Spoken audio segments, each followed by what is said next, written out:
এবার কাঁটা দিয়ে কাঁটা তোলার মিশনে নেমেছে আমেরিকা। তেহরানকে আহত করেও হতাশ হতে হয়েছে যুক্তরাষ্ট্রকে।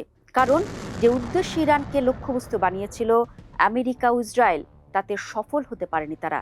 আর তাই তো এবার ভিন্ন পথে হেঁটে ইরানকে ঘায়েলের ছক কষছেন ডোনাল্ড ট্রাম্প। তবে হাত গুটে তো আর বসে নেই ইরান, তারাও খেলা দেখাচ্ছে।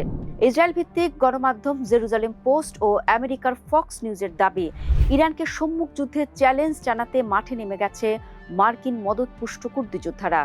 ইলাম, কেরমানশাহ ও পশ্চিম আজারবাইজান সীমান্ত দিয়ে ইরানের দিকে অগ্রসর হচ্ছেন তারা। এর মধ্য দিয়ে ইরানের সামরিক বাহিনীর বিরুদ্ধে স্থল অভিযান শুরু করেছে গোষ্ঠীটি। মার্কিন ও ইসরায়েলি কর্মকর্তারা এ তথ্য নিশ্চিত করেছেন। জেরুজালেম পোস্টের প্রতিবেদনে বলা হয়েছে, ইরান সীমান্তবর্তী অঞ্চল থেকে পরিচালিত ইরানি কুর্দি গোষ্ঠীগুলো তেহরানে স্থল অভিযানে অংশ নিয়েছে। এই গোষ্ঠীর হাজার হাজার যোদ্ধা ইতোমধ্যে হামলা শুরু করেছে। এর আগে লম্বা সময় ধরে কুর্দি যোদ্ধারা ইরানের স্থল অভিযানের প্রস্তুতি নিচ্ছিল। তারা ইরানি বাহিনীকে চাপে ফেলতে এবং ইরান জুড়ে তাদের ছত্রভঙ্গ করার জন্য এই প্রস্তুতি নেয়। কিন্তু পর্যাপ্ত সহায়তা ও পশ্চিমা সমর্থনের অভাবে তারা কার্যকর মিশন করতে পারেনি। এবার হয়তো তাদের সেই সুযোগ এসেছে। ইরানের বিরুদ্ধে কুর্দিরা নেমেছে কিনা তা নিয়ে ধোঁয়াশা থাকলেও হাত গুটিয়ে বসে নেই তেহরান। উত্তর ইরাকের আধা স্বায়ত্তশাসিত কুর্দি অঞ্চলের দেকালা শহরে বিদ্রোহী ইরানি কুর্দি বাহিনীর সদর দফতরে একটি অস্ত্র ভান্ডারে ড্রোন হামলা হয়েছে। এতে 2 যোদ্ধা আহত হওয়ার খবর দিয়েছে কাতার ভিত্তিক গণমাধ্যম আল জাজিরা। দর্শক, এই কুর্দিরা আসলে কারা সেটিও আগে জানা প্রয়োজন। মধ্যপ্রাচ্য জুড়ে ছড়িয়ে ছিটিয়ে আছে এই কুর্দিরা। একটা সময় প্রভাবশালী গোষ্ঠী থাকলেও সময়ের বিবর্তনে এখন তারা ছন্নছাড়া। তবে নিজেদের দাবি নিয়ে দেশে দেশে এখনো তারা সরব। আপনাদের মনে আছে নিশ্চয়ই, কদিন আগেও তুর্কি সরকারের কাছে আত্মসমর্পণ ও নিজেদের বিলুপ্ত ঘোষণা করে কুর্দিস্তান ওয়ার্কার্স পার্টি। এর মধ্য দিয়ে তুরস্কের সঙ্গে দীর্ঘ 40 বছরের রক্তক্ষয়ী সংঘাতের অবসান ঘটে বিদ্রোহী গোষ্ঠীটির। তথ্য বলছে, ঠিক একইভাবে বিশাল ইরান জুড়ে 80 লাখ থেকে 1 কোটি কুর্দিদের বসবাস।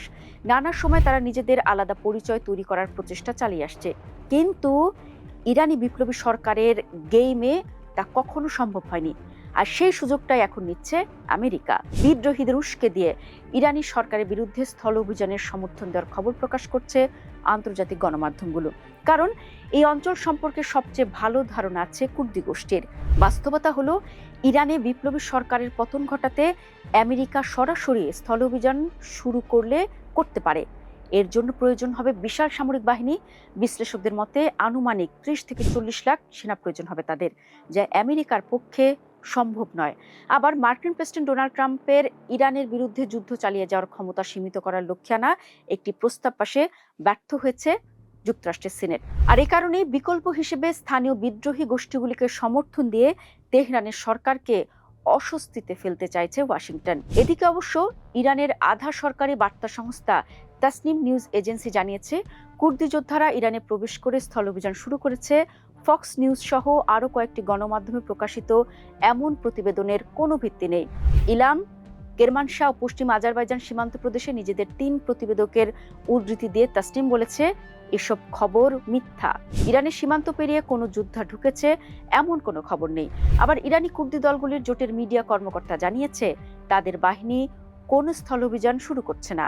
এছাড়া হোয়াইট হাউসে দেশটির press secretary Karoline Leavitt Trump প্রশাসন কুর্দি যোদ্ধাদের অস্ত্র দিতে সম্মত হয়েছে এমন রিপোর্টও প্রত্যাখ্যান করেন। তবে তিনি বলেছেন, আমি এ ব্যাপারে মন্তব্য করতে পারি যে প্রেসিডেন্ট মধ্যপ্রাচ্যে অনেক পার্টনার মিত্র বা নেতাদের সঙ্গে কথা বলেছেন। ক্যারোলিন লেভিটের এই স্বীকারোক্তিতে স্পষ্ট যে কোনো এক বিদ্রোহীকে মাঠে নামিয়ে ইরানে বড় কিছুই করতে চাইছে যুক্তরাষ্ট্র।